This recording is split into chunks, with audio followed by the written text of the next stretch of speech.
балалар, бүгін бізде математикадан ерекше сабақ болғалы отыр. Енді өздерің көріп тұрсыңдар, 3 топқа бөлінеміз. Қазір Қазмаш программасы арқылы 3 топқа бөлінеміз.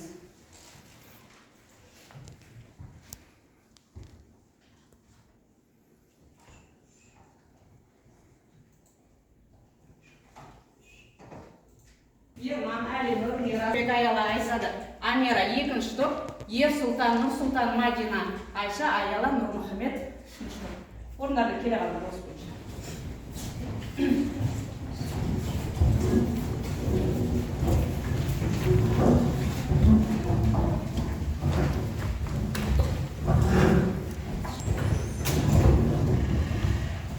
Жақсы. Енді психологиялық ахуалымызға тоқты. Кәне, бірге. Шырылдады қоңырау, біз сабақты бастаймыз, партамызға отырып, табыс тілек көзденен, жаңа білім алуға, алға қадам бастаймыз. Жақсы балалар, отыра қалыңдар. Жақсы балалар, біз математикада өткен сабақта қандай тақырыпты өттік? Кім айтады? Раяна? Бөлшектерді салыстыру. Өте жақсы, бөлшектерді салыстыру. Енді өткен сабағымызды қаншалықты түсінгенімізді білу үшін қазір мен сіздерге қалыптарына тапсырма беремін. Бұл жерде әрбір тапсырманы орындаған кезде бізде дескрипторлар бар. Сол бойынша қазір топта осы торсық әдісімен өздеріңді бағалайтын боласыңдар. Түсінікті ме балалар? Уақыт бұл тапсырмаға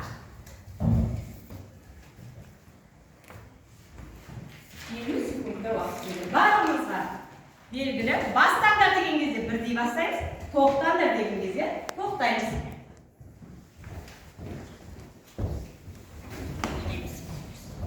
Қане, бастаймыз. Тізбектей, бір-бірімізге береміз. Тізбектей. Орындаймыз.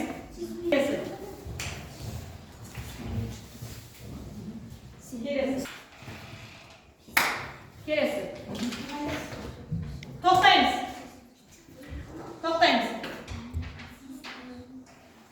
Жақсы. Енді қазір топ арасында бір-бірімізбен есептерімізді тексереміз бір-біріміздің. Түсінікті ме балалар? Қарап шығамыз. Дұрыс па? Бірінші топ, екінші топ. Дұрыс па? Үшінші топ? Дұрыс. Тамаша, өте жақсы. Енді балалар, бірінші топта барлығы неше есеп санап шығыңдаршы кәне? 8 есеп. Дұрыс айтасыңдар балалар. Бірінші, барлығы 8 есеп. Бірінші топ 8 есептің нешеуін шығарды? Сендер өздерің 5-еуін шығардыңдар. Жақсы. Екінші топ сендер 8 есептің нешеуін шығардыңдар? 8-ін 6-дан шығарды. Енді осы екі бөлшекті бір-біріне қосайық. Енді балалар қараңдар, бөлімдері қандай екеуінде? Бірдей. Ендеше мен бөлімнің өзін жазып аламын. Ал алымдарын бір-біріне қосамын. 5 қосу 6. Тең болады. Бөлімнің өзін жазамыз. Алымдарын қосайық. 5-ке 6 қосса, сонда бөлшекті оқиық. 8-ден 11. Жақсы. Сендер келесі топ. Қанша есеп шығардыңдар? 8-ден 6. Сендер қанша топ? 8-ден 5 шығардыңдар. Енді осыны бір-бірінен азайды. Бұл жерде балалар, және қосқандағы сияқты бөлімін қайтемін? Жазып аламын. Алымдарын қайтемін азайтып отырғанымыздан? Аламыз. 6-дан 5-ті алсақ қанша болады? 1. Дұрыс, оқиықшы кәне мәні. 8-ден 1 болды. Өте жақсы балалар, тамаша. Енді балалар, және сендер тапсырманы орындаңдар ғой. Оған дескриптор бойынша өздерін бағалайсыңдар. Енді сонда бүгінгі тақырыбымыз қандай болды? Бөлшектерді қайттық біз біріншіден? Қостық. Екіншіден бөлшекті қайттық? Азайттық. Сонда бүгінгі біздің өтетін тақырыбымыз бөлшектерді қосу және азайту деп аталады. Мақсаты бөлшектерді қосу және азайтуды бөлімді сол қалпында қалдырып, сәйкес алымдарды қосу мен азайту деп түсінуге болады. Енді келесі бірінші ереже құрастырайықшы қараңдар. Қандай неге жазылып тұр? Оқайықшы қанекей. Бөлімдер бірдей бөлшектерді қосу үшін олардың алымдарын қосып, бөлімнің өзін қалдыру керек. Дұрыс шығардық па мына біріншісі? Жақсы. Енді екінші кезең құрастырайық. Бөлімдері бірдей бөлшектерді азайтқанда, азайтқыштың алымнан азайтқыштың алымын азайтып, алым етіп жазып, сол бөлімнің өзін қалдыру керек. Осы ережеге дұрыс шығардық па балалар? Жақсы. Бүгінгі сабақ түсінікті ме балалар? Жақсы. Енді бүгінгі сабақты қаншалықты түсінгенімізді білу үшін тәсілдеме платформасы арқылы жаңа сабақты түсінгенімізді көретін боламыз. Жақсы балалар, қазір біз осы үйме арқылы тапсырма орындайтын боламыз. Тақтаға қане кім келеді балалар? Аяқ келе ғой. Кәне. Келдің ме? Сөз сәл тапсырма берді. Қосу, сендер жаза беріңдер. Қосу 800-ден 125.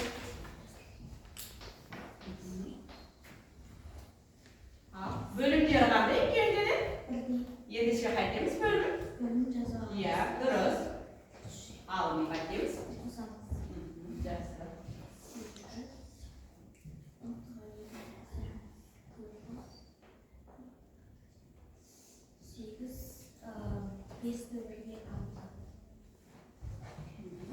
Оқылы? 800-ден 688. 800-ден дұрыс па балалар? 8-ден 688. Өте жақсы. Үлкен аяққа келе ғой. Тұрдым. Ал сен тапсырмаңды көрейік. Ал 500-ден 130. Онда жазып отырмын сен. 130. Қосу 500-ден 102.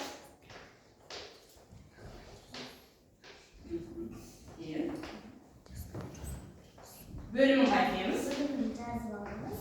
Алымын бір-біріне қосамыз. Жақсы.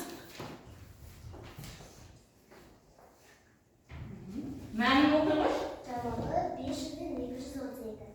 500-ден 232. Дұрыс шығар ма қалай? Тамаша, өте жақсы отыра ғой. Алымын деп келе ғой. Сен есебіңді көрейік. Ал, жаза ғой. 600-ден 894 есіп тұрды. 894.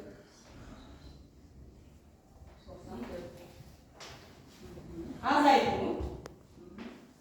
600-ден 325.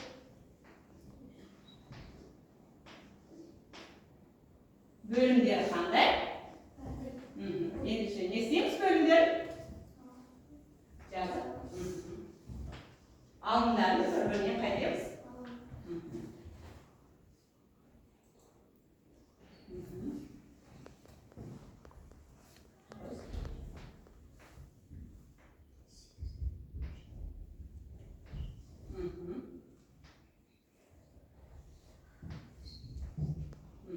Жауабын оқы ғой. 569. 600-ден толық оқса, 600-ден 500. Жақсы, дұрыс шығарды ма балалар? Дұрыс шығарды. Тамаша, өте жақсы. Жақсы балалар, сендер әрбір тапсырмадан кейінгі өздеріңді бағалап отырсыңдар ғой толықтарын, иә балалар? Енді келесі тапсырмамыз бізде сөз есепті. Мұнда жазылып тұр, қысқаша жазасыңдар, одан шешімін, жауабын жазасыңдар. Осы сөз есеп берілген бөлшектерге байланысты орындайсыздар, иә балалар? Осы арқылы біз қазір ұлттық құндылығымызды дәріптейтін боламыз. Түсінікті ме балалар? Ал мен мұқият сөз есепті оқып алыңдар.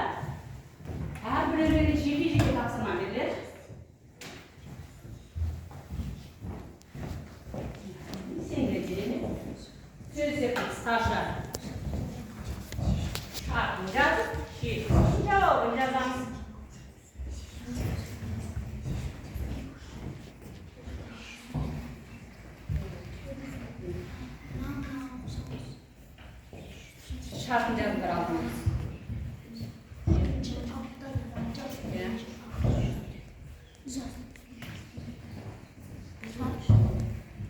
Senderde esepni berilip tındayımız ballar gene.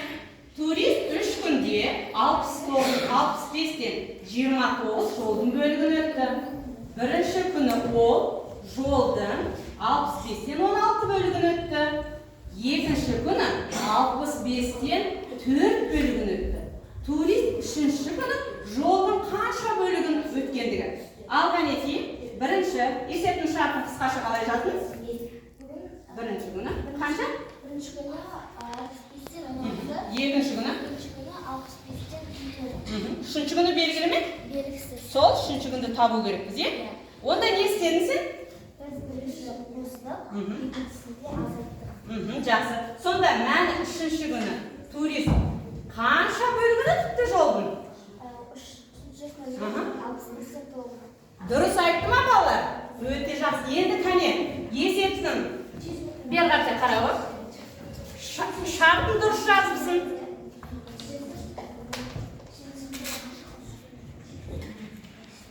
Қандай сурет берген? Теңге ал. Ал шешуін көрейік. Қандай ойын түрі?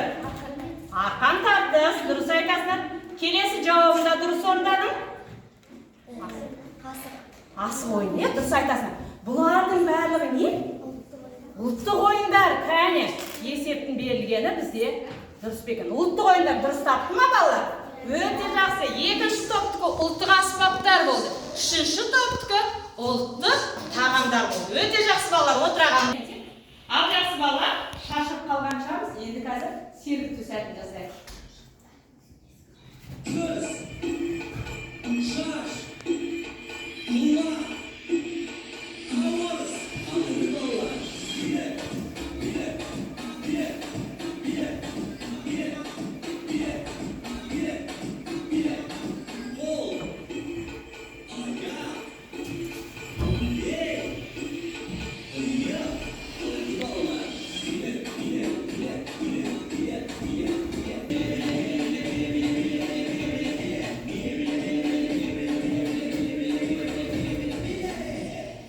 Bizde қазір learning arts платформасы арқылы теңдеуді орындайтын боламыз балалар. Теңдеуді мұқият тыңдап алды. 2 қосу 50-ден 7 тең 50-ден 23 қосу 50-ден 15. Бұл жай теңдеу ма, күрделі теңдеу ма балалар? Күрделі, дұрыс айтасыздар. Күрделі теңдеу. Кім келеді? Орындаған. Жақсы, ол жаға келе ғой. Екінші, қайсыны орындайсыз? Жай теңдеу.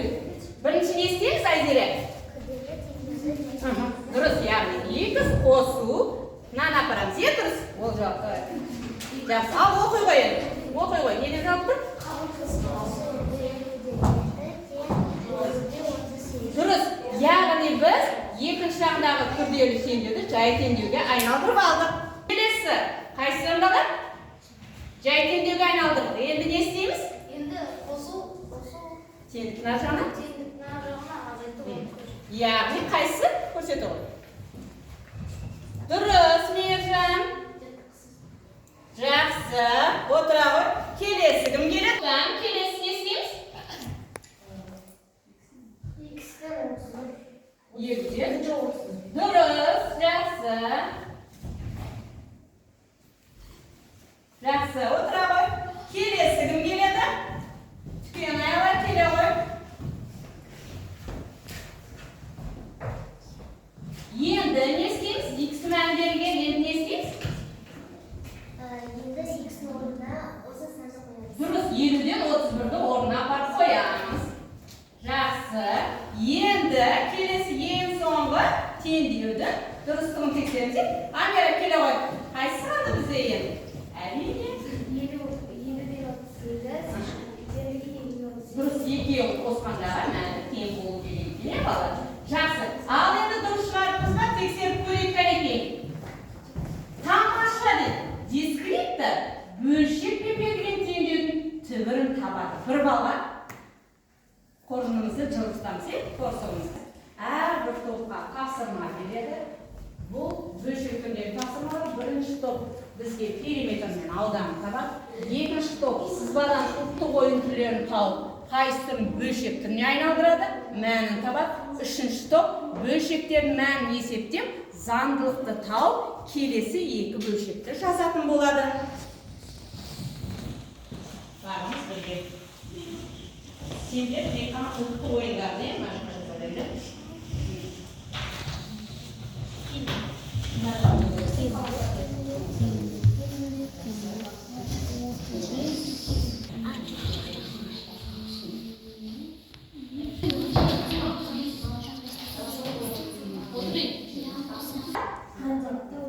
Мәндерін тауып алдым, дұрыс. Дұрыс, иә, бөлімі. Дұрыс, азайып отыр, иә? Бірінші қараңдар, алымында 2, 4, 8, 16, 32 дейді. Сонда алымы 2 есе көбейіп отыр. Дұрыс таптың заңдылықты, бөлімін азайып отыр. Не керісінше бір санға? Дұрыс. Енді дискрипторды оқыршы. Бөлшектің мәнін есептеді ме? Балалар, бөлшектің мәнін дұрыс есептеді ме? Ендеше 1 балл. Заңдылықты тауып, 2 бөлшекті жаза білді ме? Ендеше бұған да 1 балл. Жақсы, тамаша. Торсығымызда 2 балға шошықтық қоя қой. Периметр мен ауданын табу керек. Не істедің? Ең бірінші қабырғасын. Дұрыс. Ең бірінші қабырғасын тауып алдың. Қабырғасы 7.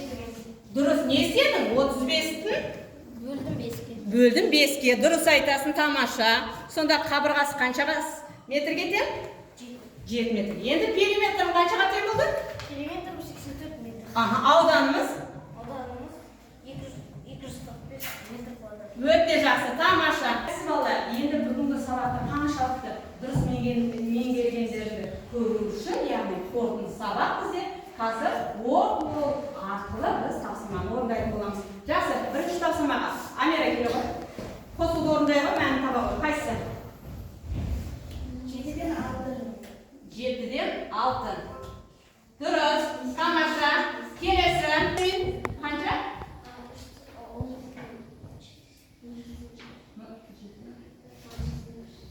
Қатырады ғой? Жақсы. Жақсы балалар, енді бүгінгі орындаған тапсырмаларында қаншалықты бағаларында деген көрейікші. Торсығымызды көтереміз. Қанша балл жинадыңдар? 10. Тамаша. Екінші топ. Керемет. Үшінші топ. 10. Жарайсыңдар, өте жақсы. Енді бүгінгі сабаққа сендерге ұнады ма? Иә балалар. Енді оған қазір біздегі бағдаршам әдісі. Қайсыны таңдайсың? Жасыл. Өте жақсы. Келесі. Келе ғой, Ясмин.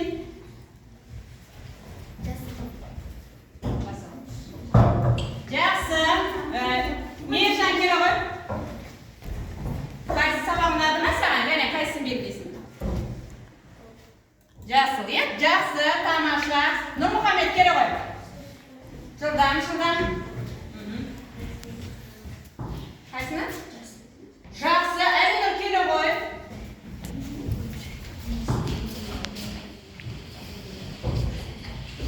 Қайсыны таңдайсың? Жақсы дейді. Өте жақсы балалар. Бүгінгі сабаққа өте жақсы белсене қатысыңдар, жарайсыңдар балалар. Енді барлықтарын үй жұмысын дәптерлеріне, күнделіктеріне жазып алыңдар. 102-ші беттегі номер 10-ші есеп.